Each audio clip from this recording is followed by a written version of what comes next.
In the hills outside Florence, summer of 1985 felt deceptively calm. Vineyards ripened under a bright sky, church bells crossed the valley, and the roads into the countryside emptied after dusk.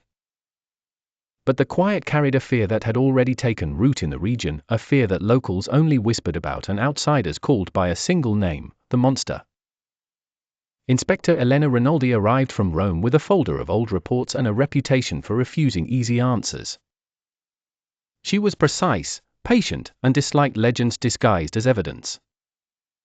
Her partner, Sergeant Marco Bellandi, was the opposite in temperament, a practical man with a farmer's son's familiarity with the land and a habit of noticing what others ignored. Together they were sent to examine a new clue tied to the killings that had haunted Florence for years. The clue came from a letter delivered to a newspaper office in the city. It claimed to come from someone who knew the truth about the murders and named a place in the hills where, according to the writer, the final secret had been buried. Many suspected a cruel hoax. Elena suspected something more dangerous, a person who wanted to be found, or wanted the police led somewhere specific. They followed the note to a narrow road above San Casciano, where cypress trees lined the ridge and the wind moved through the branches like footsteps. There they found an abandoned hunting blind, rotting crates, and a buried tin box.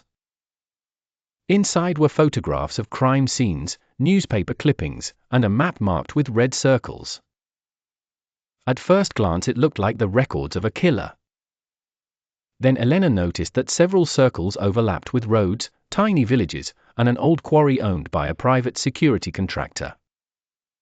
The contractor was a respected man in public, calm and generous in the newspapers, but his name had appeared in the margins of earlier files and then vanished every time the investigation shifted direction.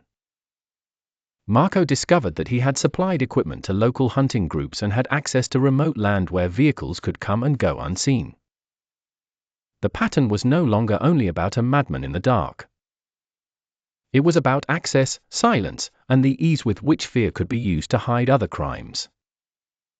A second twist came when Elena interviewed an aging typist who had once copied anonymous documents for a small legal office.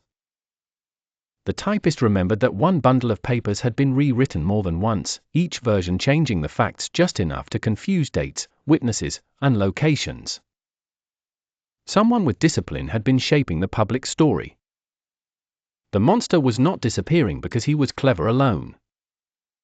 He was disappearing because others benefited from uncertainty. Late one night, after following the quarry road to a locked service gate, Elena and Marco witnessed men unloading boxes under floodlights. They expected weapons or evidence. Instead they found records, sealed envelopes, and police photographs stored like inventory. The hidden archive tied together names from the hunting clubs, a local official, and the contractor. One man had been collecting material to blackmail the others. Another had used the oldest fear in the valley to protect a network built on corruption. The truth they uncovered did not become a clean ending.